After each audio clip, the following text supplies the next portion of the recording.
Hello viewers, welcome to our channel. ఈరోజు మనతో ఉన్నారు మ్యాజికల్ మంజుల గారు. మ్యామ్తో మాట్లాడదాం. Hi ma'am. Hi Virat. Ma'am, మన మేనిఫెస్టేషన్ కానీ లేకపోతే ఈ ప్రాసెస్ని అడ్డుకునే ముఖ్యమైన అంశాలు మన పాస్ట్ గురించి మనం ఎక్కువగా బాధపడటం, మనల్ని కూడా ఒక్కొక్కసారి మనం క్షమించుకోకపోవడం, ఈ రెండింటిని ఎలా మనం మార్చుకోవచ్చు అంటారు? గజం కేవలం 4,500 రూపాయలతో 165 గజాల భూమి కేవలం 8 లక్షలు మాత్రమే. సో యాక్చువల్గా చాలా మందికి ఉండే ప్రాబ్లం ఏమి అంటే అపరాధ భావం, అంటే గిల్ట్. అరే నేను ఎందుకు ఈ తప్పు చేశాను అంటే కొన్నిట్లో మనం విఫలం అవుతూ ఉంటాం. అది వాట్ ఎవర్, మనం బిజినెస్ అవ్వచ్చు, జాబ్ కోల్పోవడం కావచ్చు, రిలేషన్షిప్ కోల్పోవడం కావచ్చు, అండ్ డివోర్స్ అవ్వడం కావచ్చు, బ్రేకప్ అవ్వడం కావచ్చు. సో లైఫ్లో బేసికల్గా లాస్ లేని మనిషి నాకు తెలిసి భూమి మీద ఒక్కరు కూడా లేరు విరాట్.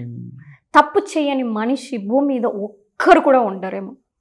సో మనం గుర్తుంచుకోవాల్సిన విషయం ఏమి అంటే మనము అంటే మనం పర్ఫెక్ట్గా ఉండాలి డెఫినెట్గా, బట్ పర్ఫెక్ట్గా ఉంటేనే మనం యాక్సెప్ట్ చేసుకోవాలి. వేరే వాళ్ళు కూడా అంత పర్ఫెక్ట్గా ఉంటుంది అనేది తప్పు. ఓషో గారు ఏం చెప్తారు అంటే we're all imperfect people living in a imperfect world అనేసి. సో ఇక్కడ పర్ఫెక్షన్ ఏమీ లేదు, ఎవరు పర్ఫెక్ట్ కాదు, వరల్డే పర్ఫెక్ట్ కాదు. అలాంటప్పుడు మీరు ఎందుకు బాధపడాలి? అండ్ ఈ భూమి మీదకి వచ్చిందే ఎందుకు? మనం నేర్చుకోవడానికి. నేర్చుకునేటప్పుడు తప్పులు చేస్తామా లేదా? ఒక అమ్మాయి కొత్తగా పెళ్లి చేసుకుని వచ్చింది అనుకోండి అత్తగారింటికి. అమ్మాయికి వంట రాదు, సో కొత్తగా వంట ప్రయత్నిస్తుంది.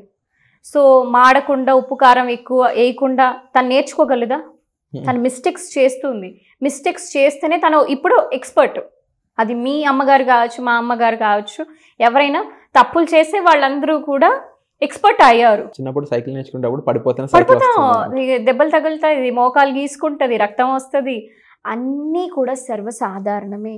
అలానే లైఫ్లో కూడా ఇట్ కుడ్ బి లవ్ కావచ్చు, ఇట్ కుడ్ బి బిజినెస్ అవ్వచ్చు, జాబ్ అవ్వచ్చు, అందరూ కూడా మిస్టేక్స్ చేస్తారు. లైఫ్లో కింద పడడము, పైకి లేవడం అనేది సర్వసాధారణమే. ఇప్పుడు ఒక పసిపిల్లాడు నడక నేర్చుకునేటప్పుడు ఎలా కింద పడి పైకి లేస్తాడు, మనం అప్పుడు ఎంకరేజ్ చేస్తాం కదా, ఇట్ ఈజ్ ఓకే, నువ్వు పడ్డావు, నువ్వు ఇంకెప్పుడు ఒకసారి పడితే నువ్వు ఎప్పుడు నడద్దంటామా? లేదు కదా, అగైన్ ట్రై ట్రై ట్రై అని చెప్తాం. సేమ్ వే మీకు మీరు ఎందుకు చెప్పుకోరు? Again I'm asking you guys, మీకు మీరు ఎందుకు చెప్పుకోరు? మీరు ఒక పేరెంట్గా మీరు ఎందుకు ఆలోచించరు? మిమ్మల్ని ఎందుకు మీరు ఇన్స్పైర్ చేసుకోరు? ఇది చాలా తప్పు.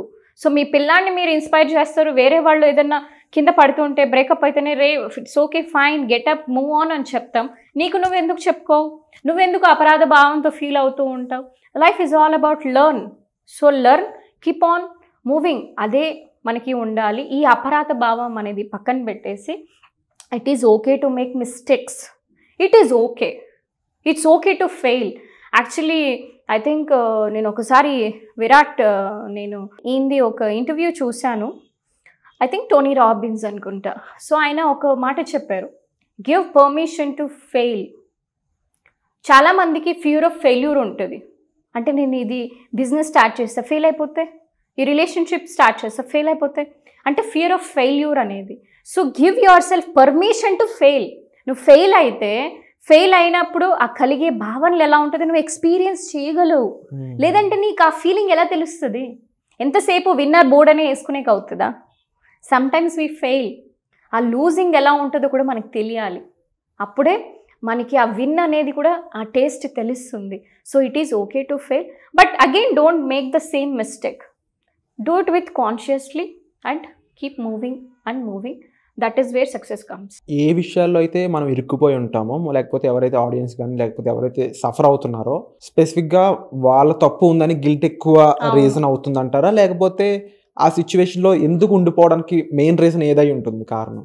వాళ్ళకి ఇచ్చిండే ప్రోగ్రామింగ్ చిన్నప్పటి నుంచి, నువ్వు తప్పు చేయడానికి వీల్లేదు, తప్పు చేసావంటే చేయకూడదు, తప్పు అనేది చేయకూడదు, తప్పు అంటే నేరం, నువ్వు అలాంటి నేరం చేయకూడదు, నేరం చేసావా అంటే నీకు దానికి తగిన పనిష్మెంట్ ఉంటుంది.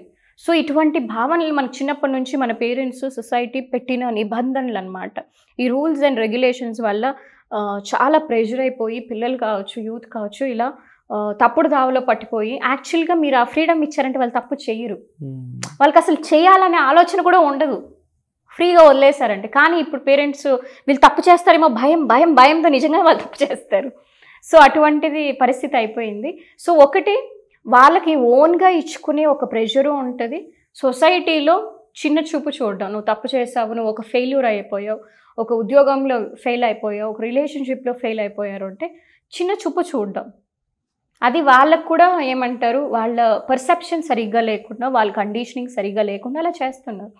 ఇప్పుడు మనం ఒక మెంటల్ హాస్పిటల్కి వెళ్దాం, ఓకే. సో అక్కడ పిచ్చివాడు ఉంటాడు, నిన్ను చూసి ఏదో తప్పుగా మాట్లాడతాడు, నువ్వు దానికి ఏమైనా రియాక్ట్ అవుతావా? ఏం లేదు. ఎందుకు? బికాస్ ఆయన కండిషన్ అటువంటిది. మరి ఇక్కడ కూడా అంతే, జనాలు నిన్ను అంటున్నారంటే వాళ్ళు పిచ్చోళ్ళు. అంటే నీకు ఒక పరిణితి చెందిన ఒక గురువు అయితే నేను అలా మాట్లాడతాడా? లెట్సే నా ముందర నాకు ఇప్పుడు వచ్చి ఎంతోమంది డివోర్స్ కేసెస్ నా దగ్గర వచ్చి చెప్తూ ఉంటారు, నేనేం జడ్జ్ చేయను వాళ్ళని.